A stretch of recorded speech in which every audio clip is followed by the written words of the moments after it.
From Newsweek, Joe Rogan addresses claims YouTube censoring Donald Trump interview. Well, I got news for everybody. They did. Now, the first thing that happened when the Trump interview went up is that it was unlisted. Joe did this because there was a glitch with Spotify. They wanted it to go live on all platforms at the same time. Spotify had an error, so he unlists it, then he relists it. That's totally fine. However, people began to notice that if you searched on YouTube for Joe Rogan and Trump, the video would not come up in their search. Strange, considering it got over 10 million views on a Friday night. Overnight, like 2 in the morning, it's getting millions of views. The next thing that is patently obvious is it wasn't trending. You'd think a video this big would be trending. It's the president on Joe Rogan, something everybody's been asking about. It did not. So some people are saying, well, it's because the left was mass flagging it so that YouTube auto listed it as spam. I don't believe it for 2 seconds that YouTube is unaware of these issues. We knew well in advance that Rogan was going to be dropping an interview with Donald Trump. YouTube knew this well in advance. When we had Alex Jones on for the first time, we have a Google YouTube rep. We said, like, here's our plan. Here's our guests. Like, what are the rules? What are the issues? They said, you're good. They know what our plans are. So there's no way when this is getting censored, it was an accident. They either sat back and let it happen. I suppose some people just argue, well, they're incompetent, and it's hard to argue they're not, so maybe. But it certainly feels like they are trying to, let me just put it this way, man. Newsweek has another article where they said Donald Trump spoke to millions through the Joe Rogan podcast, and millions of people adored him. This is a 3-hour raw conversation, and I will tell you this. The best part of that conversation was not Trump talking about policy or the wall or being under-levered with growth. That was interesting, by the way. It was when they were talking about boxing and MMA. Because that's when you actually got to see Donald Trump as some dude hanging out with another dude talking about their hobbies. And that was really fascinating. That is where they're like, uh-oh, Trump, who's supposed to be Hitler, is being humanized. Humanizing him, yeah. That's yeah, exactly so and then the show disappears from search, and only those who know about it can find it. They fixed it, they did, but they did. That's being fixed now. They say, yeah, they issued a statement like, oops, it was a glitch. Yeah, Rogan came out and tweeted about it. It was like, looks like I'm being censored on YouTube, so I'm going to upload it on X. And then within probably hours, YouTube was like, uh-oh. We got 10 million views on X. Yeah, let's green light it again. But it seems very apparent that they put it in a blacklist, probably because of the NSA. Somebody came to Google and they're like, this is too, we can't, it's at least now, like, shut it down in the first weekend, because it'd probably have 100 million views by now if it was trending on YouTube, maybe 200 million. I don't know what it's got, 80 million. I don't know what the numbers are. 40, I think. Let me 40 check. million. Yeah. Yeah, it could have over 200 million views if YouTube had been publicizing it to the front page every day. My guess is that the intelligence community contacted Google and told them to suppress it. And then 39.1 million. Someone at Google was like, we're done doing that now. I mean, look, somebody, the argument is what may have happened is that it got mass flagged by people who don't like Rogan and Trump as spam. So YouTube automatically filters it out of search. There's no way. I'm not buying that. YouTube's like, it's got 40 million views. It must be spam. I would believe that it was some like woke worker at Google YouTube that did it. That I can accept, rather than even, the conspiracy that somebody came in and told them they had to. I think both of them are far more feasible than it was just a spam accident that just happened. The system failed because he was getting mass reported. I think those systems surely work by numbers. The amount of people actually watching it for real people that they know have real accounts, watching the full, as much as they would have watched, would have told the system that doesn't matter how many spam reports this is a real video. I think Trump on Rogan was saying that Larry Page or Sergey, one of the guys, contacted him, was like, it's the biggest video. I don't remember what that was in reference to, but these guys they're watching this video from the moment it goes up the whole time. It's possible that there was just some dudes with like ideological bent that went and shut it down. Like I'd put my money there. But my guess is that government intel was like, this is too dangerous to leave up over the weekend, shut it down over the weekend, and then... We know that X and Facebook had backdoors. Yes. And it's only because of lawsuits. Why would anyone assume Google, YouTube does not? Right. They probably do, but I dare say it's probably just easier. It's that it was just some woke start. I'm Right. not a conspiracy One- theorist. I can't no, no. claim that it's true. That's my guess. If I had to guess. I'm not arguing. I think that's possible. I reckon that's more possible than it just being the spam filter. They're both true. Google's probably got a backdoor, same as Facebook and X did. However, I think you're right. It's probably really likely that one woke staffer was sitting there and just clicked a button. Desperate. They're getting desperate. They realize that. Well, remember when that employee at Twitter, before it was X, deleted Trump's account? Yeah. It's one random person being like, I can do it. Yeah. Yeah, it could be admins putting it in a blacklist. It could be.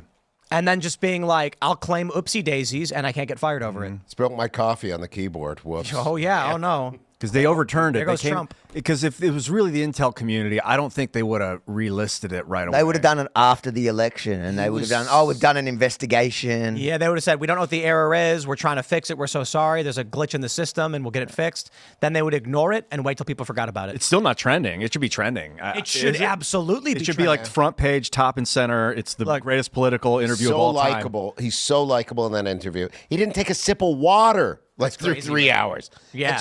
And it was just, you just are like, remember they used to say you had to sit down with your politician for a beer? That's what that is now. That's why I'm like, when he was talking about boxing and MMA, that's when I was most interested. Because I was like, I've heard all this stuff before. It's interesting. I really did like when Trump was talking about growth versus debt and deficit. Yep. And he said, we're going to get the deficit down, the debt down, but we're also going to have tremendous growth. And then if your growth is bigger, is more than your deficit, well, you're under levered. And I was like, this is a really interesting conversation about how you can manage deficit and debt. And then he said, and that was interesting stuff, but I've heard Trump at rallies. I've heard him talk about this. Hearing him talk about great fighters and then Joe butting in and being like, yeah, but remember when this, that's when I was like, this is the sit down for the beer that I wanted to see. You know what they didn't talk about, and that I hope Trump knows about, is when they were talking about voter fraud, or they were talking about the 2020 election. Trump's like, I believe it was stolen from me. I know it was. And Rogan's like, all right, tell me why. Lay it out for me right now. And Trump didn't. He couldn't. He didn't understand. I don't think he knows about Texas v. Pennsylvania. I don't think he truly understands. Because if he did, he'd be like, here it is, exactly what happened. Yeah. Because I completely agree. I hear a lot of people who say it was stolen who can't articulate the legitimate path through, say, Texas v. Pennsylvania. States were changing the rules outside of their legislatures, which violates the Constitution. The question over whether you can receive ballots after Election Day, and now the Fifth Circuit has ruled you can't. So this question is in the air, needs to go to the Supreme Court. All of these things can be brought up. And that's why after the 2020 election, when people are saying Dominion servers and shootouts in Germany and satulites, I'm just like, guys, this is crazy. Okay, Yeah, it was nonsense. the Pennsylvania governor making that call and changing. Well, it's complicated, but Trump should be able to articulate this to Joe, saying, "Okay, I can break it down for you in one way. The Keystone State, the most important state. It's true for this election. The state legislature cut a deal with Democrats to remove down-ballot voting in exchange for universal mail-in voting. Republicans believed that because Democrats can walk in and click Democrat, it's hurting them in the long run. So they negotiated. Okay, how about this? No more of that down-ballot party voting, and we'll give you universal mail-in voting. Republicans thought, hey, we can run with mail-in votes. Mm-hmm. The unfortunate thing for Democrats and Republicans is that the state constitution of Pennsylvania says you cannot do this. It says the Constitution of Pennsylvania literally says absentee ballots are for servicemen and women who are out, not universal. Yeah. They actually began to prepare for the legal requirements to change this, which includes submitting it to newspapers to get an amendment to the Constitution, stopped, changed the language, and said, let's just do it anyway. There were lawsuits over this. The lower court said this is correct. Universal mail-in voting violates the Pennsylvania Constitution. The judge, the Supreme Court of the state, ultimately went to the higher court, said, no, it's fine. We'll allow it. Now you have people still arguing that was never allowed and you can't do that. Texas sued, saying if Pennsylvania is in violation of its own constitution and it's basically cheating to shift its vote, which affects how we are going to be partaking in this federal election. And the cowards in the Supreme Court said, we're not going to listen. Trump could have just outright said, in numerous states, the legislatures who had control were subverted by judges and governors to change the election rules in ways the Constitution does not allow. When the lawsuits were filed, the Supreme Court refused to hear it, local courts refused to hear it, and they were dismissed on standing. That's what the Supreme Court basically argued.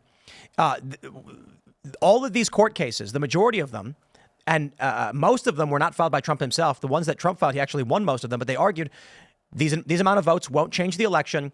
And in many instances, they said, you as a voter who's noticed something strange here don't have standing to sue, meaning you're not party to this complaint, which is insane. Anyone in this country is party to what's going on with these election systems. But I agree, Trump should be able to articulate that. I almost messaged you immediately while I was watching. I was like, I think we need to teach him about Trump. You're not gonna Texas beat Pennsylvania. You're not gonna. I'm not But particularly. He goes on a show like Joe Rogan's podcast, and with Joe's like, okay, tell the world. The world is listening. Yeah, And I mean, that's a game changer if he does that. I don't. game I'm not 100% sure about that. And it's not that not that anyone's wrong on the points. It's just that Donald Trump doesn't communicate like that. Like, he never gets really specific when he's talking about anything. He would have said it like Tim, but more like, and this thing with the other thing, and that one's great. And he would have said great a whole bunch of times, but he could have gotten the gist. Could have of it. went. Yeah, Joe, there's a lot of cases we didn't get through, but the simple thing is, judges and governors changing the rules violates the Constitution. There you go. And that's what we were suing for in numerous states, and they would not hear the cases. And then Joe could have been like, what's an example of this? The Supreme Court of Pennsylvania saying that even though the Constitution bans mail-in voting, they allowed it to happen. Okay, and then he would have gone, Jamie, bring that up, and then they would have brought it right. up, and then all right. Yep. You take that back. I think the other thing that he could have done was talked about his personal relationships a little bit, and talk about, you don't want to air dirty laundry, but you bring up, hey, how's everything with you and your wife? I think that humanizes him even more to people that are quote unquote undecided. I love that at the end of the interview, it was like 3 hours, and Trump's like, he's in the middle of talking. He's like, I gotta go. I got this rally, and he's like, let's do it. Okay, let's do it again. Yeah, see you. Peace. Thanks for checking out this clip from Timcast IRL. Make sure to watch the show live Monday through Friday at 8 p.m. Subscribe to this channel, and we will see you all there.